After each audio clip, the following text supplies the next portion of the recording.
Shalom jemaat Tuhan. Tunggu ini hari yang bersuka cita untuk kita meninggikan Tuhan. Haleluya. Sebab itu mari kita bertepuk tangan. Mari kita memuji Dia. Haleluya.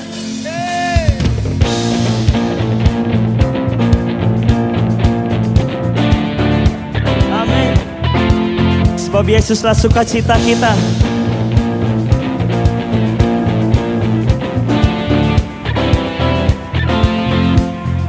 Dalammu ku temukan sukacita. Dunia takkan sanggup untuk berikan. Segala bebanku pun digantikan selama ku ada di dalammu. Kaulah sukacita, pengharapan dan kehidupan. Kau beri kekuatan, haleluya, bersukacita selamanya.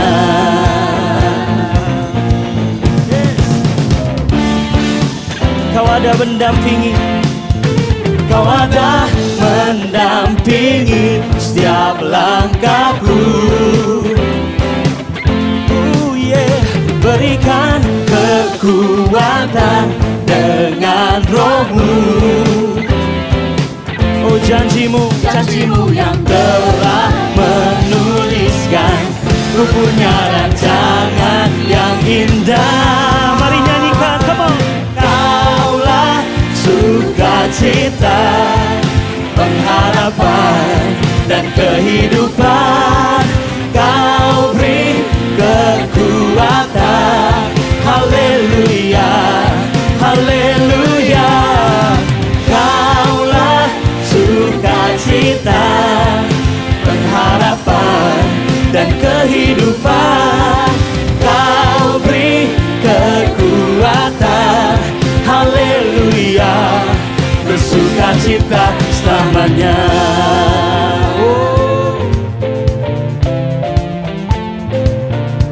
Sebab Dia Allah yang baik buat hidup kita. Mari kita bersyukur kepada Tuhan. Mari kita naikkan pujian kita kepada Dia. Mari kita bersukacita. Mari sorakan haleluya. Oh oh oh oh oh. Oh oh oh oh oh. Yeah. Kaulah sukacita kami Tuhan. Oh oh oh oh oh. Oh oh oh oh oh.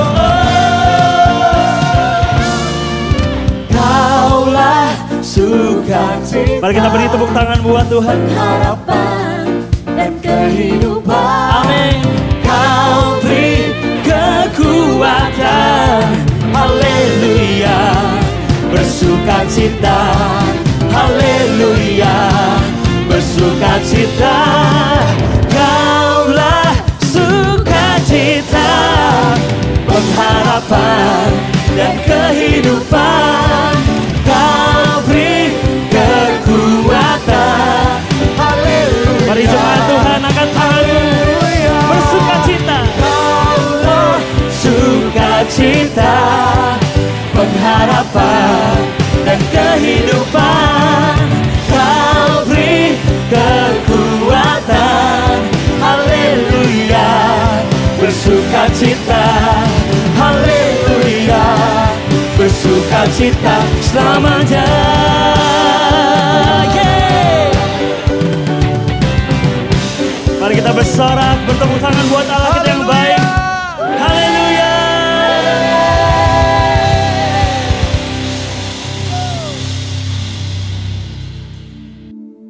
Terima kasih Tuhan. Kami ucap syukur untuk setiap kasih, perlindungan dan penyertaan-Mu. Sungguh Kau Bapa yang setia kepada kami. Saat ini mari kita datang dengan hati yang terbuka, menyembah Dia.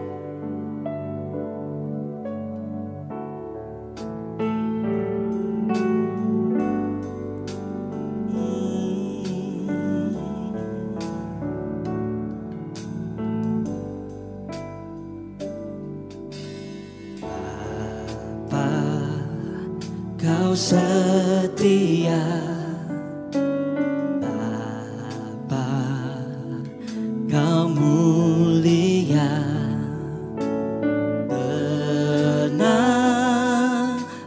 jiwaku aman bersamamu.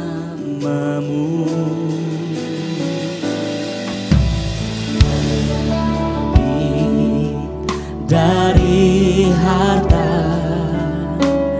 Kaulah segalanya.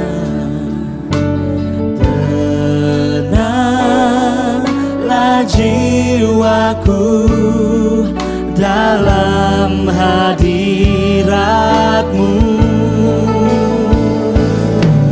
Kau tunjukkan kasih setia-Mu,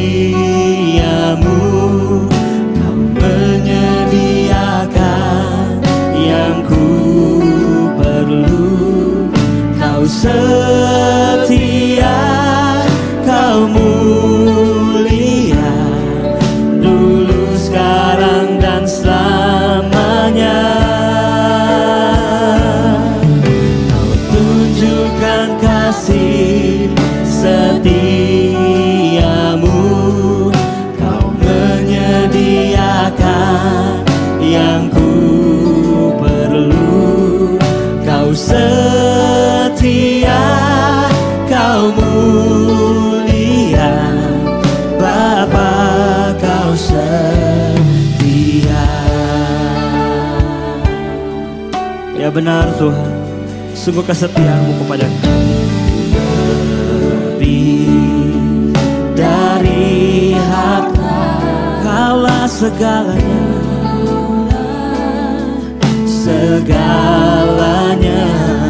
Tenanglah jiwaku, tenanglah jiwaku dalam hadirat-Mu. Kau tunjukkan kasih setia-Mu, Kau menyediakan yang ku perlu. Kau setia, Kau mulia, dulu, sekarang, dan selamanya. Oh, Kau setia Tuhan, Tunjukkan kasih setia-Mu. terima kasih Tuhan. Menyediakan Yang ku perlu. Kau setia, Kau mulia, Bapa, Kau setia. Terima kasih Tuhan. Kami mengucap syukur untuk semua kesetiaan dalam hidup kami. Oh, kami menyembah-Mu Tuhan. Mari kita angkat tangan kita, mari sembah Dia bersama. Tunjukkan kasih setia-Mu, Kau menyediakan yang ku perlu. Kau setia, Kau mulia, sampai selamanya. Kau setia Tuhan. Oh, tunjukkan kasih setia-Mu, Kau menyediakan yang ku perlu. Kau setia, Kau mulia, Bapa, Kau setia. Kau setia, Kau mulia, Kau setia, Kau mulia, Kau setia, Kau mulia, Bapa, Kau setia.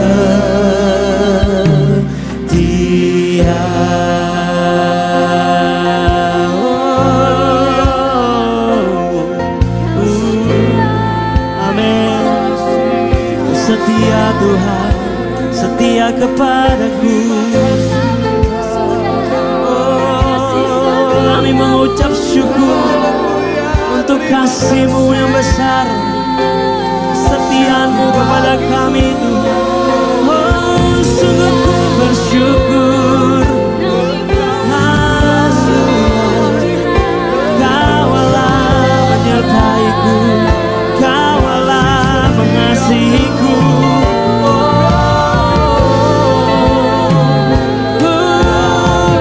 Mari nyanyikan kebaikan Tuhan, mari tinggikan Dia, sebab kasih setianya kekal sampai selama-lamanya. Kami sembah Kau Tuhan satu-satunya. Kami tinggikan, sebab Kau baik, sebab Kau besar, sebab Kau hebat, Kau dahsyat Tuhan bagiku. Oh, perlindungan-Mu nyata, penyertaan-Mu sempurna kepada kami. Kami sembah Kau Tuhan.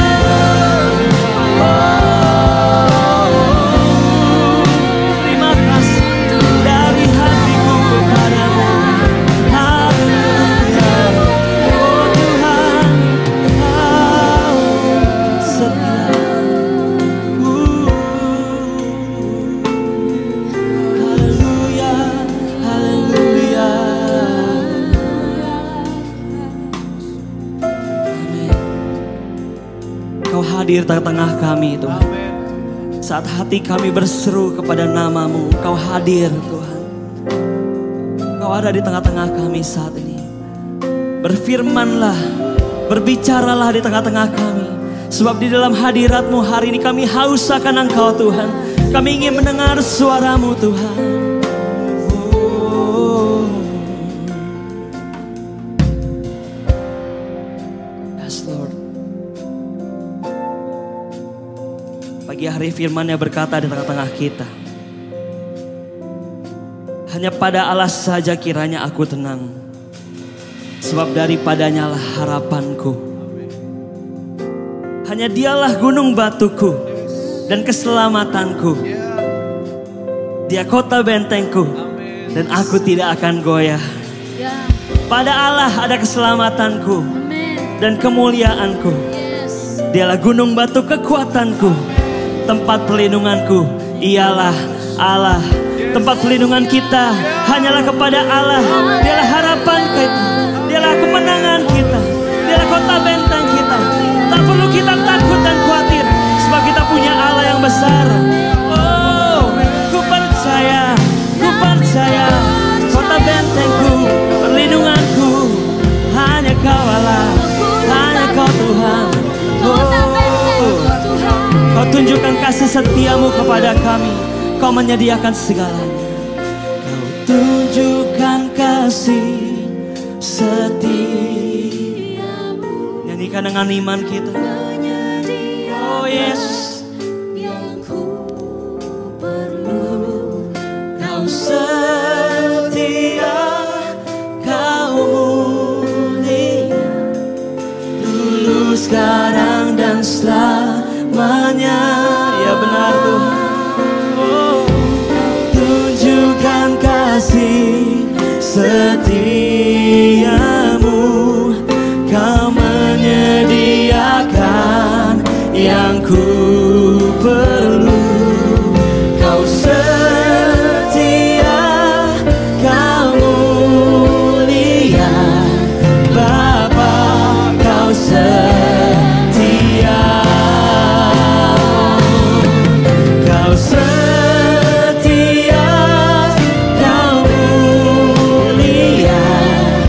Kau setia,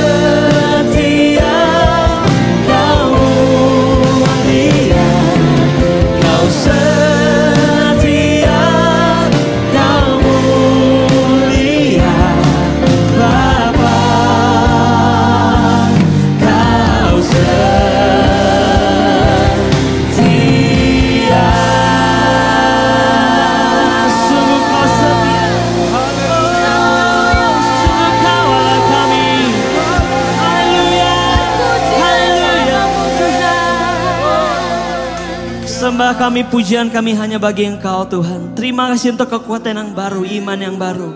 Kami tahu Engkaulah kekuatan dan perlindungan kami Tuhan. Di dalam nama Yesus, setiap kita menyembah Dia, mari kita bersama berkata, amin.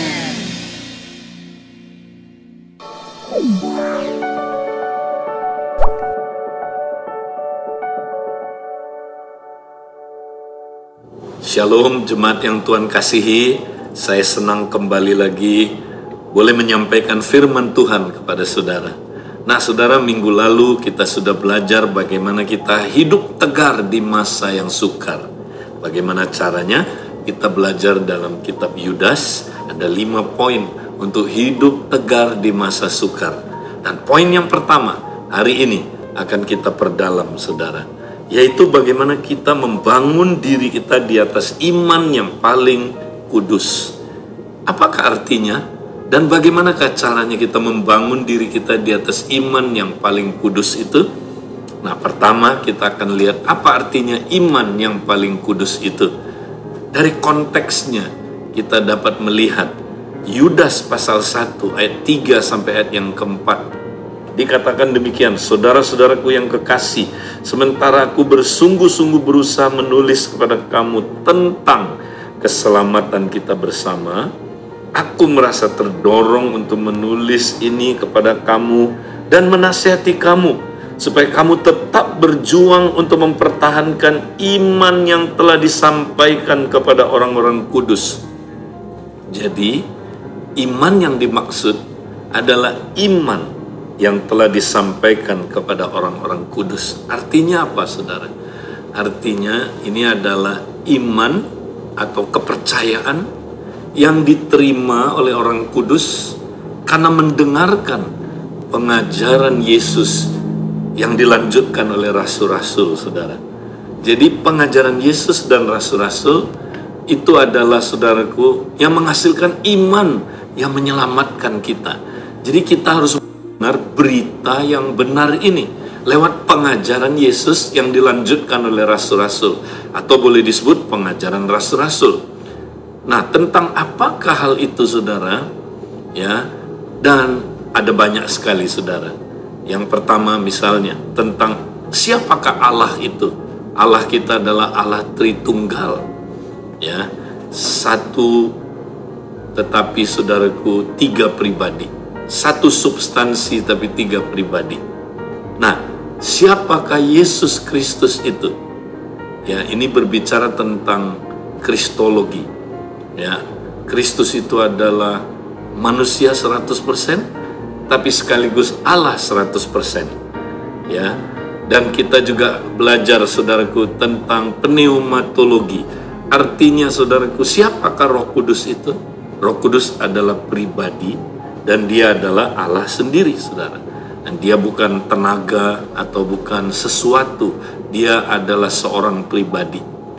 Kemudian, saudaraku, tentang keselamatan. Bagaimanakah keselamatan di dalam Kristus? Ya, ada pengajaran yang saudara tidak sesuai dengan firman Tuhan tentang keselamatan. Nah, karena itu saudara, kita harus mengerti ini pengajaran dasar yang kalau kita dengar menghasilkan iman yang menyelamatkan. Kalau pengajaran ini salah, tidak mendatangkan iman yang menyelamatkan.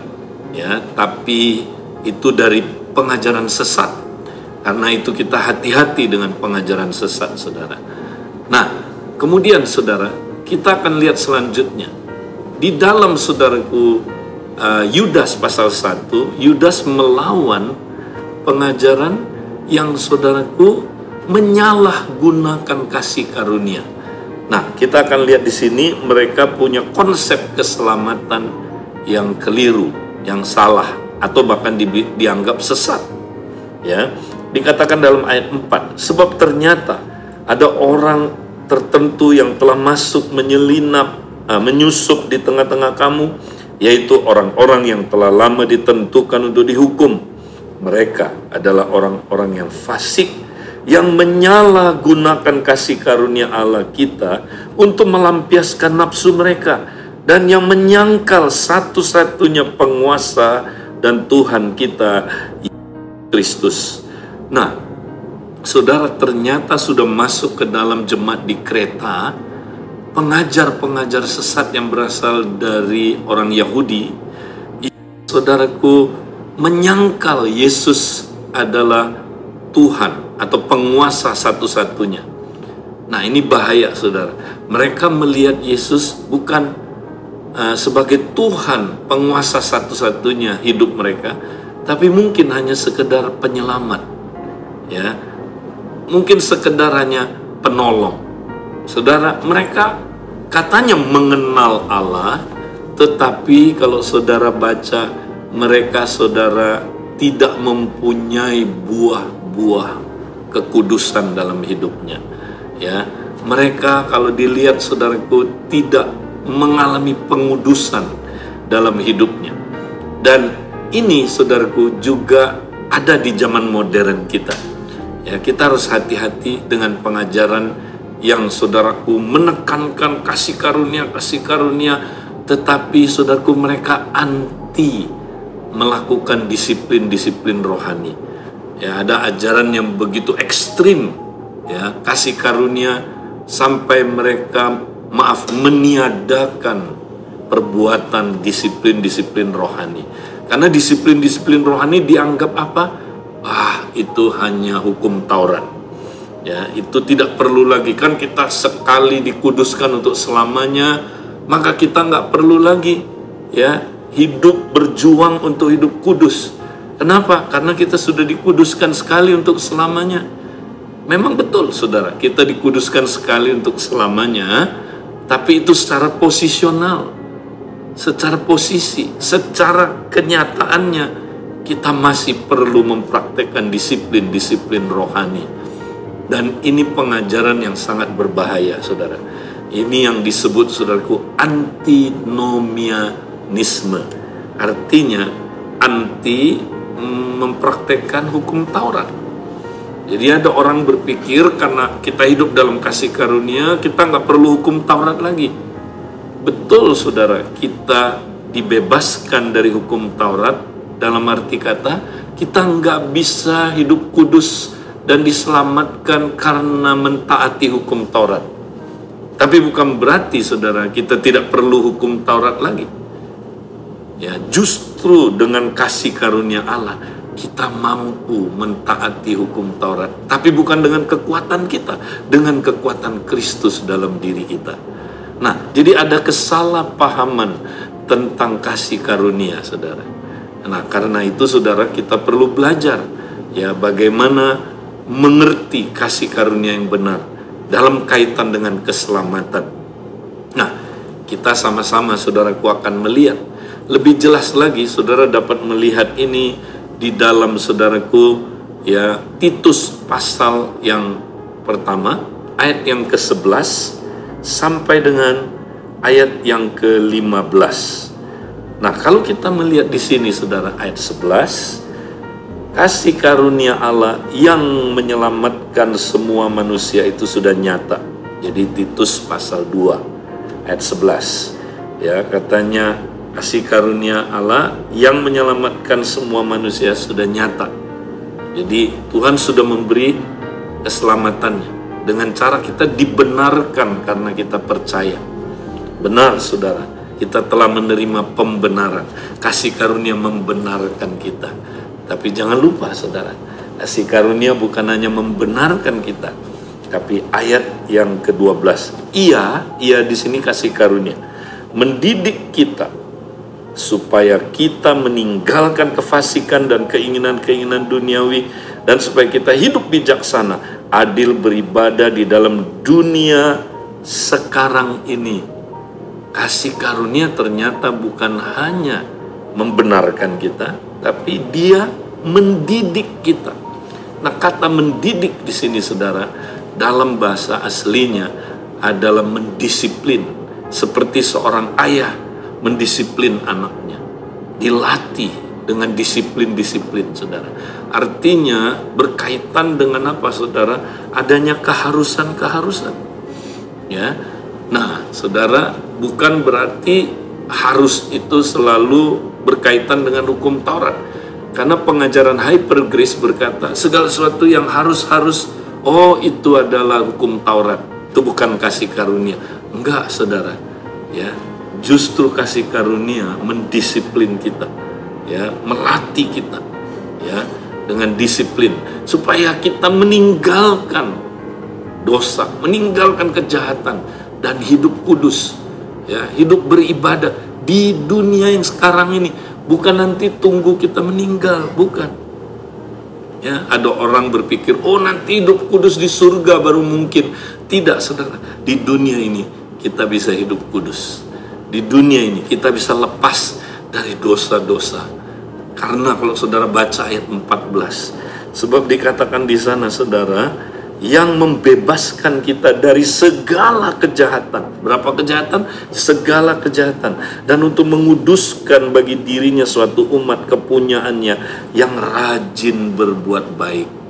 Jadi kita, saudaraku, menerima kasih karunia bukan hanya dibenarkan, tapi juga dikuduskan. Dikuduskan dari berapa dosa? Dari semua dosa. Dari berapa kejahatan? Dilepaskan dari berapa kejahatan? Dari semua kejahatan. Jadi saudara, kita bisa mengalahkan segala dosa yang mengikat kita. Kita dapat mengalahkan pornografi. Kita dapat mengalahkan, saudaraku, ya, perzinahan. Kita dapat mengalahkan dosa apapun yang mengikat kita. Kita bisa karena kasih karunia menguduskan kita, mendisiplin kita. Jadi saudara, kita harus praktek disiplin-disiplin rohani. Tanpa disiplin rohani kita nggak bisa lepas. Nah, kemudian saudaraku, ayat yang ke-13, dengan menantikan penggenapan pengharapan kita yang penuh bahagia dan penyataan kemuliaan Allah yang maha besar dan juru selamat kita, Yesus Kristus. Nah, kasih karunia bukan hanya, saudara, membenarkan kita, bukan hanya menguduskan kita, tapi menguduskan kita sampai hari kita dimuliakan. Wow, jadi inilah kasih karunia, saudaraku, yang adalah satu paket. Kasih karunia itu, saudara, satu paket, 3 in 1, itu adalah merupakan, saudara, sebuah proses dari pembenaran, pengudusan, dan pemuliaan. Nah, tetapi banyak ajaran yang tidak mempercayai, saudaraku, disiplin-disiplin rohani sebagai alat untuk Tuhan pakai menguduskan kita. Tetapi saudara, sebenarnya disiplin itu adalah sarana kasih karunia, saudara. Ya, justru lewat disiplin kita dapat, saudaraku, hidup kudus.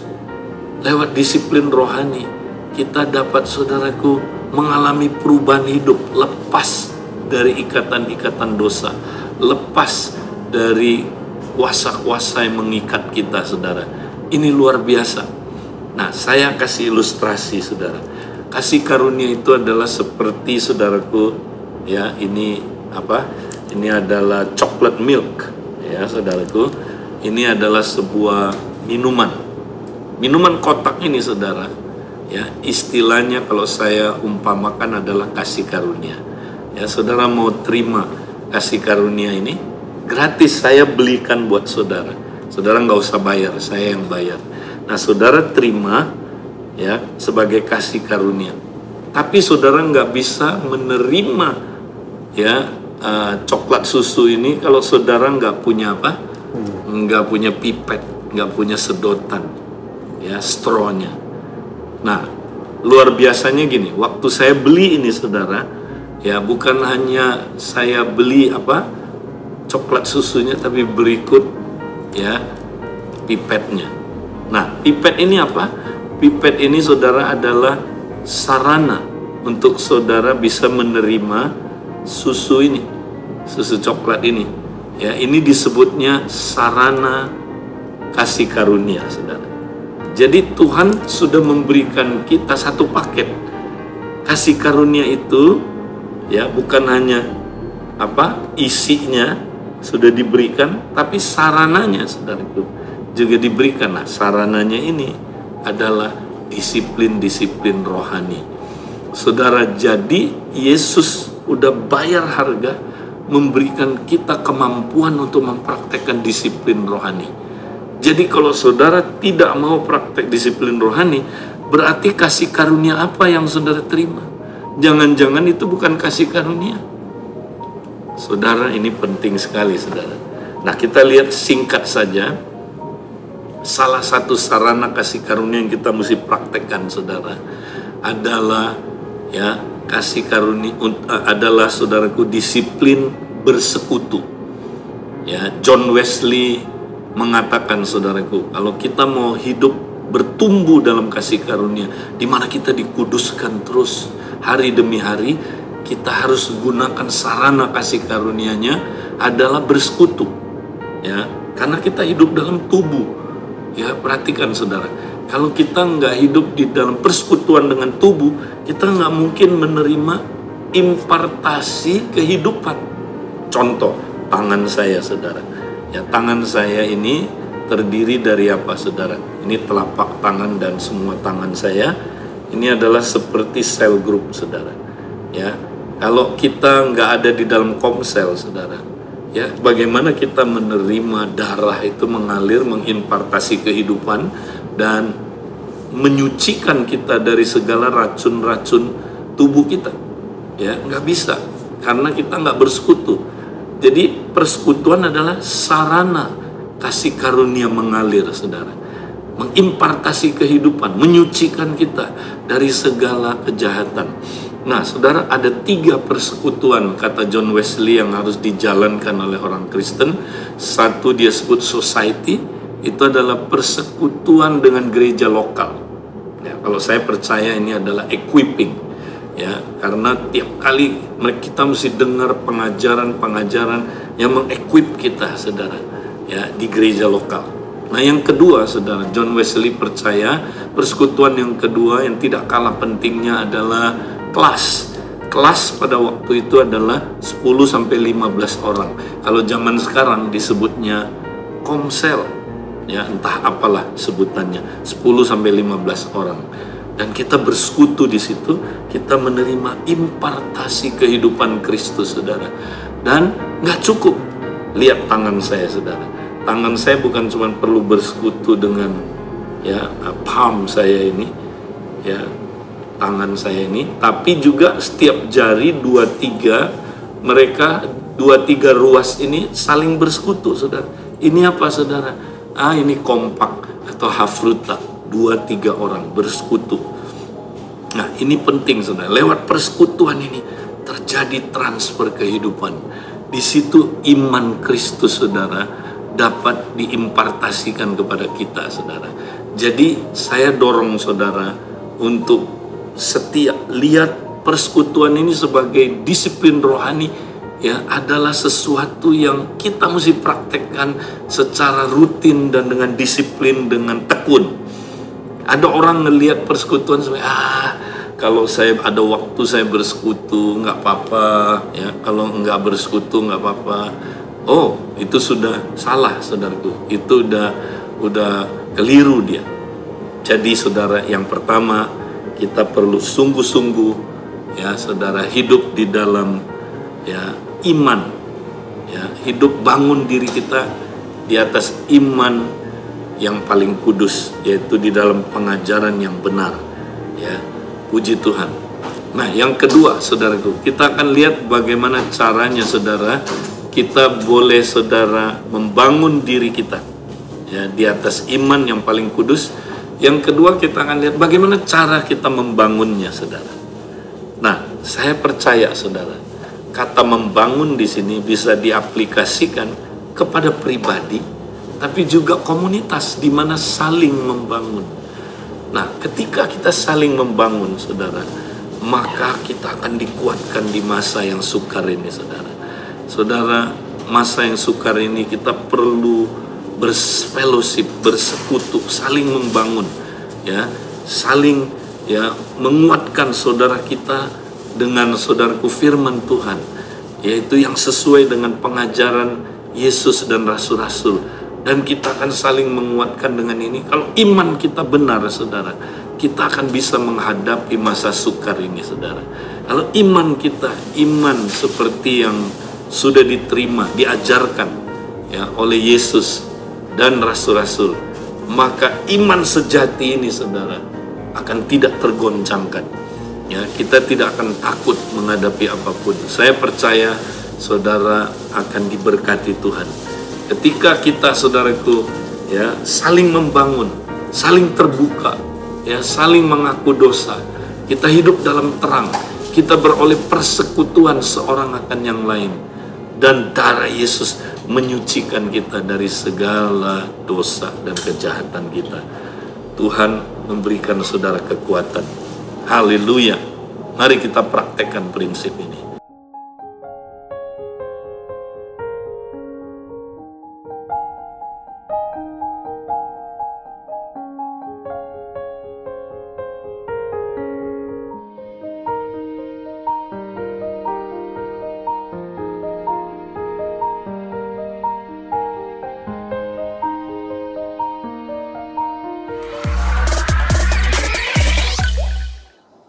Untuk layanan informasi yang berhubungan dengan kegiatan Abeloh Palem, Anda dapat menghubungi GA atau GS di area masing-masing, atau menghubungi Utik di 0817 880 950 dan William di 0812 8093 7370.